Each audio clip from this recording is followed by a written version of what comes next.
Hero की जड़ी mobile number 93 13 27 85 56।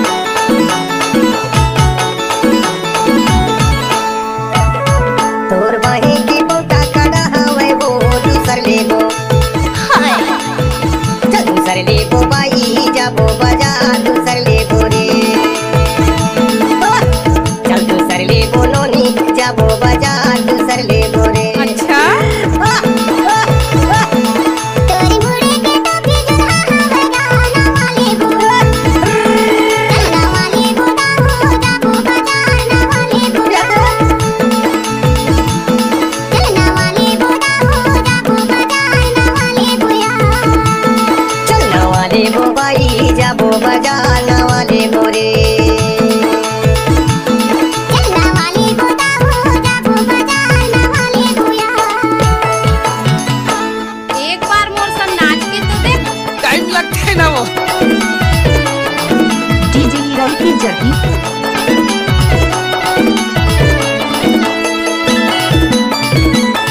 DJ hero की जड़ी मोबाइल नंबर 93 13 27 85 56।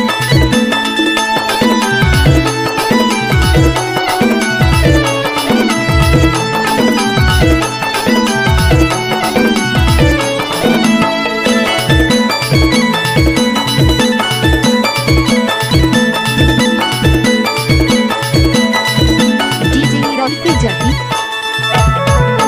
साइकिल में जाबे की मोटर में जाबे हाँ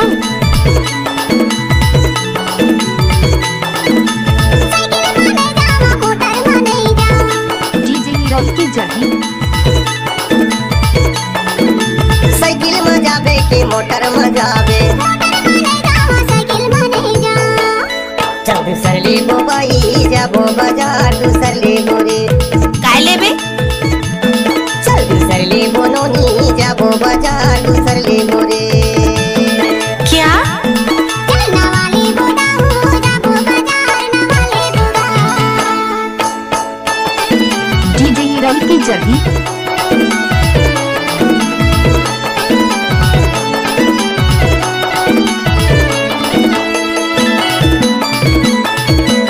डीजे हीरो की जड़ी मोबाइल नंबर 93 13 27 85 56।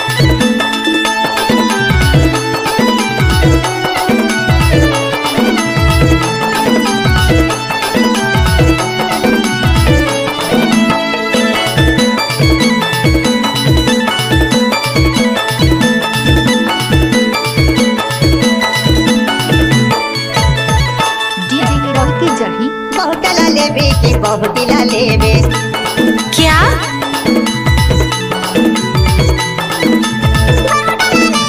बहुतिला नहीं ले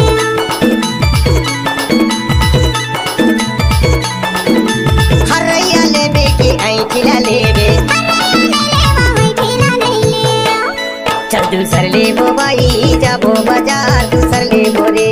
चल हट। चल दूसर लेबो नोनी जाबो बाजार दूसर लेबो रे।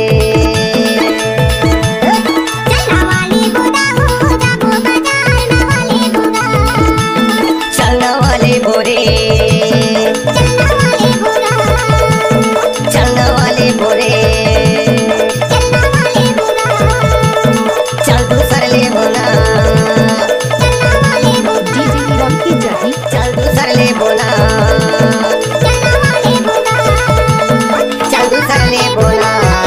डीजे हीरो की जड़ी मोबाइल नंबर 93 13 27 85 56।